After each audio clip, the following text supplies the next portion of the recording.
আর সাঁতারের কষ্ট ভোগ করতে করতে সবাই মারা গেল। সবাই মারা গেল অত্যন্ত নির্মম ও নির্দয় ভাবে। আসল নাম আব্দুল গাফফার, এছাড়াও তার নাম ছিল শাকির।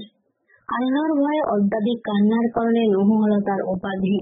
আল্লাহর নবীদের একজন ছিলেন তিনি। অন্য নবীদের মতোই তিনি আল্লাহর পয়গাম নিয়ে পাগল পাড়া হয়ে ছুটেছেন। গ্রাম থেকে গ্রামে, শহর থেকে শহরে প্রচার করতেন আল্লাহর বাণী। হে আমার জাতি লোকেরা, তোমরা এক আল্লাহর দাসত্ব করো আর বিরত থাকো গায়রুল্লাহর দাসত্ব থেকে।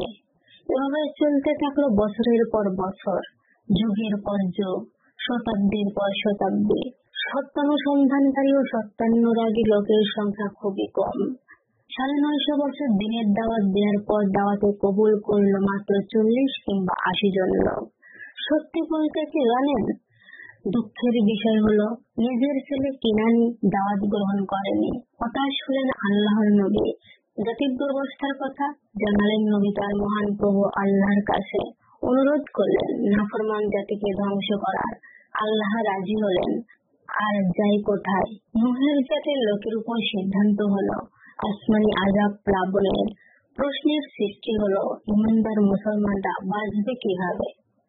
আল্লাহ বাঁচাবেন তার বান্দাদের। সিদ্ধান্ত হলো তারা উঠবে কিস্তিতে। যারা কিস্তিতে উঠবে তারাই বেঁচে যাবে প্রাণে, রক্ষা পাবে প্লাবন থেকে। নৌকা নিয়েও হলো হাসি তামাশা। নৌকা বানাতে দেখে সত্য বিরোধী হামলা চোমরারা বলল, দেখো নৌকায় হযরত নূহ আলাইহিস সালাম ও তার সঙ্গীরা থাকবে, আর আমরা সবাই ডুবে মরবো। বাকিরা সব প্লাবনে ভেসে যাবে, থাকবে না কোনো নিদর্শন, ধ্বংস হয়ে যাবে সবকিছু। নৌকা বানানো শেষ হলো। নৌকাটি ছিল ৩ তলা, লম্বা ছিল ১২০০ হাত আর চওড়াই ছিল ৫৪০ হাত। বিশাল নৌকার যাত্রী হয়েছিল একজোড়া করে গরু, মহিষ, হাতি সহ সব প্রাণী ও ইমানদার সকল মানুষ। আল্লাহর সিদ্ধান্ত অনুযায়ী প্লাবন হলো শুরু। বিশ্বাসীরা সবাই উঠল হযরত নূহ আলাইহিস সালামের নৌকায়। অবিশ্বাসীরা রয়ে গেল আল্লাহর আযাবের অপেক্ষায়। বিশ্বাসীদের নিয়ে এগিয়ে চলল নৌকা। পর্বতসম তরঙ্গমালার মাঝে ঢেউয়ের তালে হেলে দুলে লক্ষ্য প্রাণে। বিপজ্জনক এ মুহূর্তে হযরত নূহ আলাইহিস সালাম এর পুত্রের টানে পিতৃত্ব জেগে উঠল প্রবল বেগে। নাফরমান পুত্রের অবশ্যম্ভাবী পরিণতি, কাফিরদের সাথে সলিল সমাধি চোখের সামনে দেখতে পেয়ে হয়ে পড়লেন ব্যাকুল, বিচলিত, ক্লান্ত হয়ে পড়লেন তিনি মানসিক দুর্বলতায়। হযরত নূহ আলাইহিস সালাম এর ভেতরের মানুষটি জেগে ওঠে। নফস প্রাধান্য পেল নবীর ওপর। পিতৃস্নেহে আর কাতর কণ্ঠে অনুনয় বিনয় করে পুত্রকে ডাকলেন তিনি, হে পুত্র, উঠে এসো আমাদের সাথে, আর থেকো না কাফিরদের সাথে। তোমার জীবন সূর্য ডুবে যাবে, চুরমার হয়ে যাবে তোমার সব গর্ব অহংকার। পিতার শত অনুনয় বিনয়ে বেকুব, বেয়াদব ও বেয়ারা পুত্র কোনো কর্ণপাতই করল না। সেই যৌবন ও শক্তি সামর্থ্যের অহংকার বোধে ফুলে ফেঁপে উঠল।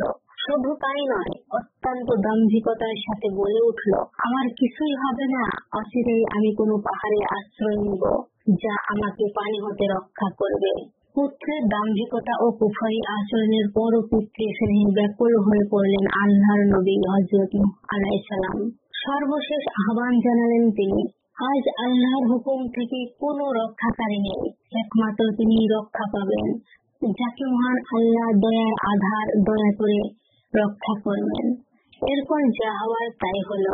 কথাবার্তা বলার মধ্যেই হঠাৎ এসে গেল সজোরে একটা তরঙ্গমালা। উভয়ের মাঝে আড়াল হয়ে পড়ল। পুত্রের প্রতি পিতার ভালোবাসার মধ্যে তৈরি হলো দেয়াল, চূর্ণ বিচূর্ণ করে দিল পিতা পুত্রের ভালোবাসার প্রাচীর। তছনছ হয়ে পড়ল ভালোবাসার সুরম্য অট্টালিকা। ভাসিয়ে নিয়ে গেল দুজনকে। প্রিয় পুত্র নিমজ্জিত হয়ে গেল সেখানে। সলিল সমাধি ঘটল তার। শুধু কি তার ছেলে? অবিশ্বাসী সব মানুষের হাবুডুবু আর পানি খেতে খেতে, পানিতে ভেসে ভেসে, শরীর অবশ হয়ে, গ্রামহীন ঠান্ডায় অনাহারে আর সাঁতারের কষ্ট ভোগ করতে করতে সবাই মারা গেল। সবাই মারা গেল অত্যন্ত নির্মম ও নির্দয় ভাবে। কত বড় মর্মান্তিক, ভয়ালো ও ভয়ানক সে দৃশ্য। পাহাড় সম ঢেউয়ের মাঝে নৌকা চলছে হেলে দুলে। পিতার ভালোবাসার কানাকড়ি মূল্যও দিল না বেয়ারা ছেলে। শক্তির বাহাদুরি দেখিয়ে অবিশ্বাসী পুত্র, যে দৃশ্য অবলোকনে মানুষ কেন বন্য প্রাণীকেও করবে প্রভাবিত ও বেদনাপুত। কিন্তু পাহাড় গললেও গলে না কুফরি শক্ত হৃদয়। মুমিনরা যদি পাহাড়ে অবতরণ করলেন সবাই, বসতি করলেন সেখানে। প্লাবনের পর 60 বছর বেঁচেছিলেন হযরত নূহ আলাইহিস সালাম। প্লাবন থেকে রক্ষা পেয়েছিল হযরত নূহ আলাইহিস সালামের 3 পুত্র, হাম, শাম ও ইয়াফিস ও তার স্ত্রী সহ 80 জন মুসলমান। সূরা হুদ অবলম্বনে।